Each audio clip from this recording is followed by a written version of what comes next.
चैतन्य महाप्रभु जब पढ़ाई के बाद आते थे वो, और गंगा किनारे बैठकर अपने फ्रेंड्स के साथ में खूब मौज मस्ती भी करते थे, स्नान भी करते थे, बातें इधर उधर की करते रहते थे। उस समय की बात है, और उस समय क्या वृंदावन दास ठाकुर व्यक्त कर रहे हैं, और फिर भक्ति सिद्धांत सरस्वती ठाकुर इस विषय में क्या बोल रहे हैं। तो जब निमाई पंडित बैठे होते थे गंगा तट पर अपने फ्रेंड्स के साथ में, तो उस समय का वर्णन है, कालिंदी तीरे येन श्री नंद कुमार गोप वृंद मध्य बसी करेला विचार। जैसे जमुना के तट पर श्री नंद कुमार भगवान कृष्ण जैसे अपने सखाओं के साथ बैठ के आपस में विचार विमर्श क्या करना है, इधर उधर की एक दूसरे से हंसी मजाक करना, आपस में एक दूसरे से विचार विमर्श करते थे।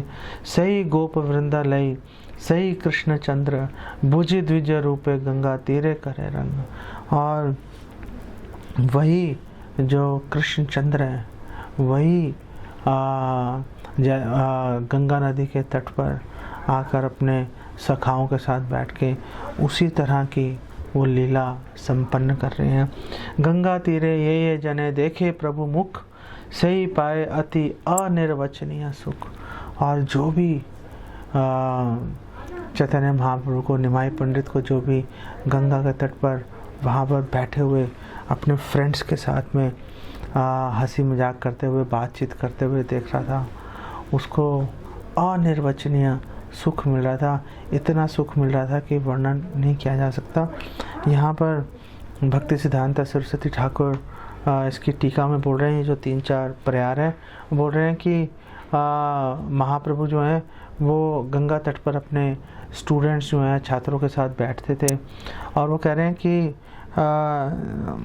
इस संदर्भ में 3 प्रकार से तुलना की गई है कि जैसे चंद्र है वो तारों से घिरा हुआ है, जैसे बृहस्पति देवताओं से घिरा हुआ है, और तीसरी उपमा दे रखी है कामदेव की, कि चैतन्य महाप्रभु निमाई पंडित कामदेव के सदृश जो है उनकी शोभा अनुपम शोभा है। तो भक्ति सिद्धांत सरस्वती ठाकुर कह रहे हैं, देखो भाई, ये जो तुलनाएं हैं ये महाप्रभु की जो अद्भुत अद्वितीय जो सुंदरता और उनके बैठने का तरीका है वो उसका वर्णन नहीं कर सकती। क्यों वर्णन नहीं कर सकती? क्योंकि जब ये बोला कि जैसे महाप्रभु ऐसे सुशोभित हो रहे हैं जैसे चांद चंद्रमा तारों से घिरा हुआ है, तो बोल रहे हैं कि चंद्रमा से तुलना की नहीं जा सकती, क्योंकि चंद्रमा में दाग है, महाप्रभु निर्मल है। पहली बात उन्होंने बोला। और उन्होंने बोला कि जो चंद्रमा है उसको ग्रहण लग जाता है, और चंद्रमा हर 15 दिन में जो है उसके अंदर कमी आ जाती है। वो 15 दिन जब कृष्ण पक्ष होता है तो चंद्रमा रोज़ घटता जाता है। महाप्रभु के साथ ऐसा, महाप्रभु में ऐसा दोष नहीं है। महाप्रभु की सुंदरता कभी घटती नहीं है, वो तो हर क्षण बढ़ती जा रही है। तो ये जो उपमा दी कि जैसे चंद्रमा तारों से घिरा हुआ है, वो उपमा चलो दे दी, लेकिन ये जान लो कि वो उपमा मतलब ऐसी नहीं है कि बिल्कुल सटीक उपमा दे दी है। और उन्होंने बोला कि देखो चंद्रमा जो है, तीसरा उन्होंने दोष निकाल दिया कि चंद्रमा दिन में दिखाई नहीं देता, लेकिन महाप्रभु जो है वो दिन में भी उतनी सुंदरता से वो जो है महाप्रभु दिख रहे हैं।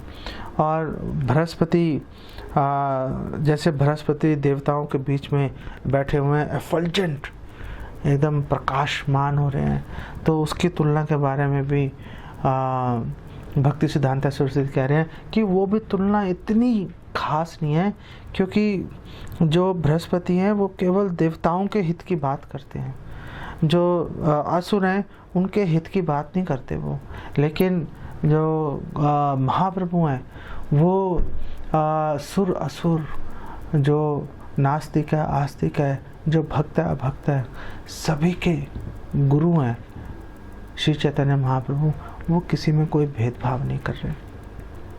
और फिर कामदेव से जो तुलना की, तो उसके बारे में भक्ति सिद्धांत सरस्वती ठाकुर कह रहे हैं कि जो कामदेव है वो जिस व्यक्ति के हृदय में प्रकट हो जाता है उसके मन को उत्तेजित कर देता है, अशांत कर देता है। लेकिन अगर हृदय में गौर सुंदर अगर किसी के हृदय में प्रकट हो जाए तो वो सारे बंधन काट देंगे, और जो भक्त है जिसके हृदय में भगवान गौर सुंदर प्रकट हो गए हैं वो इतना सुख का, वो अनिर्वचनीय सुख का अनुभव करेगा। तो कामदेव से भी देखा जाए तो एक प्रॉपरली उचित तुलना नहीं की जा सकती। और आगे वो कह रहे हैं कि ये जो तुलना है, ये जो तुलनाएं दी हैं भगवान की सुंदरता से, हालांकि ये अधूरी हैं और आंशिक रूप से ही भगवान की सुंदरता का बखान कर रही हैं, लेकिन ये पूरी जो पिक्चर है, पूरी बात कहने में असमर्थ है। और वो कह रहे हैं कि इसलिए जो पहली उपमा दी थी कि जो गोविंद है, जो कृष्ण है, वो अपने जो अद्वितीय अपनी जो लीला है, और जब कृष्णा बैठे हुए थे जमुना नदी के तट पर ग्वाल बालों के साथ, वही तुलना सटीक माने जा सकती है। उसके अतिरिक्त बाकी तुलनाएं एक्चुअली में उनकी कोई वैल्यू नहीं है, उनकी कोई उसका महत्व नहीं है।